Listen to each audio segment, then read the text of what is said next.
వచ్చింది కాశీలో ఉందండి శాసనం. వాడ అంటే బెదవాడ, గోవాడ, చిరుకుపల్లి దగ్గర గోవాడ, గుడివాడ, పూవాడ, కృష్ణా జిల్లాలో ఉంది పూవాడ. ఈ 4 వాడల మధ్యన ఉన్నటువంటి ఈశ్వరుడి యొక్క కుమారుడు రత్న గణపతి, జ్యోతిర్ గణపతి. ఈ నంది గర్భంలో, విఘ్నేశ్వరుడి గర్భంలో రత్నాలు ఉన్నాయని కాశీలో ఉంది శాసనం. అది చూసి ఇక్కడికి వచ్చి ఒక ఘోష ఇక్కడికి వచ్చి విఘ్నేశ్వరుడి పొట్టకి, నందీశ్వరుడి పొట్టకి బెల్లం పూసేవాడు. ఈ రత్నాలు చింతామణి రాయి కదా, కొన్నాళ్ళకి అది రత్నాలు పడేసరికి ఇది చూసుకొని ఇక దాన్ని బట్టి ఓకే అనుకొని అన్ని పగలు కొట్టేసేసాడు.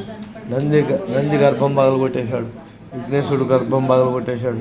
వజ్రాలన్నీ ఇక్కడ కొన్ని గాడిదలు, వాహనాలు అన్నీ బాగు చేసుకొని ఆవులు అవన్నీ ఈ రత్నాలన్నీ వాటిలో ప్యాక్ చేసుకొని తీసుకెళ్తుంటే గంగానమ్మ పోతురాజు ఎదురొస్తే వాళ్ళ తలకాయి కాళ్ళు నరికేశారు. అవి బయట ఉన్నాయి. అది నంది నేత్రాల నుంచి వెలుగు వచ్చింది కాబట్టి నంది వెలుగు. తర్వాత అర్జునుడు పాశుపతాస్త్రం చెప్తారు, చూపిస్తారు లోపల. అసలు అమ్మవారు కంచు విగ్రహం. ఇక్కడ ఎదురుకుండా కత్తుల బావి ఉండేది. ఇక్కడ 4 ఖడ్గాలు ఉండేవి. ఎదురుకుండా ఎవరు వచ్చేవాళ్ళు చనిపోయేవాళ్ళు, పవర్ లాగేసుకుని.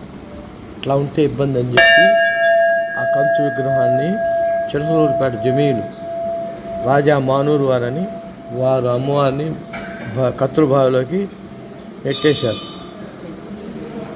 ఆదిశంకరాచార్య చేత. తర్వాత ఈ అమ్మవారిని ప్రశ్నించారు. ఈ అమ్మవారు అటు నటరాజేశ్వర స్వామి చూశారు కదా, 2 జాయింట్కి దొరికినాయి. అది ఏమన్నా కమ్మారు ప్రశ్నించారు, ఇది ఏమన్నా బ్రాహ్మణులు ప్రశ్నించారు. అమ్మవారు మానూరు వారు మధ్యలో ఉత్తరమోహంలో ఉంది కాబట్టి రాహుకేతు దోషం ఉన్న తర్వాత ఏది అనుకుంటే అది ఖచ్చితంగా అవుతుంది. గ్యారెంటీ, దాంట్లో డౌటే లేదు. అంత పవర్ఫుల్ అమ్మవారు కనకదుర్గమ్మ. త్రిలింగ క్షేత్రం. అర్జునుడికి పాశుపతాస్త్రం ఇచ్చిన ఈశ్వరుడి. ఒకటి కొలకలూరు చంద్రకళ. చంద్రుడు ఎంత తేజస్సుగా ఉంటాడో అంత తేజస్సుగా ఉంటాడు చంద్రకళ. ఇది. రెండోది నంది వెలుగు అగ్నికళ. 3 సూర్యకళ ఏమని. అప్పుడు దిగిరాల కింద దిగాను చూడండి, పక్క నుంచి వెళ్ళాలి ఏమని సూర్యకళ. ఈ 3 కేంద్రీకృతం చేసుకొని నాగాస్త్రం ద్వారా మహాకుండవి దుగ్గిరాల ఇంద్రకీలాద్రి పర్వతం మీద కూర్చుని అర్జునుడికి పాశుపతాస్త్రం ఇచ్చిన ఈశ్వరుడు ఈయన. పాశుబంధం ఇక్కడ ఉంది. మా కులగురువు అండి. అంటే శివాలయానికి అటు ఆదిశంకరాచార్యులు, శ్రీకంఠ శివాచార్యులు. అలా లోపలికి వెళ్ళాలి.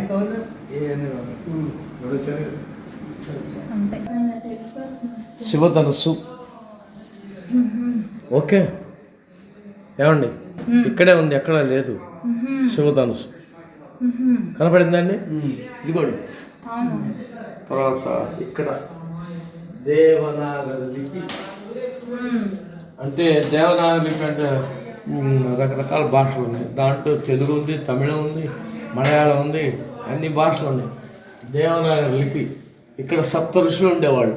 నేను చిన్నపిల్లప్పుడు చూసాం. ఇక్కడ బారుకి 7 ఋషులు ఉండేవాళ్ళు. ఈ టైల్స్ ఎతికిచ్చి పాడు చేశారు. ఇది 11 పీఠాలండి. ఈశ్వరుడు పానుమట్టం 11 పీఠాలు. 11వది ఇక్కడ మనకు కనపడేది. 10 పీఠాలు భూస్థాపితం. అగస్త్య మహాముడి ప్రతిష్ట, అగస్త్యేశ్వర స్వామి, అన్ని అగస్త్యేశ్వర స్వాములు. ఇది కొలకలూరు, నంది వెలుగు, ఏమని 3 కూడా అగస్త్యేశ్వర స్వామి. అది చంద్రకళ కొలకలూరు. ఇది అగ్నికళ. 3 ఏమని సూర్యకళ. ఈ 3 కేంద్రీకృతం చేసుకొని ఇంద్రకీలాద్రి పర్వతం మీద కూర్చొని తపస్సు చేసి పార్థుడికి పాశుపతాస్త్రం ఇచ్చిన ఈశ్వరుడు ఈయన. పాశుపతాస్త్ర దిగ్బంధన ఇక్కడ ఉంది.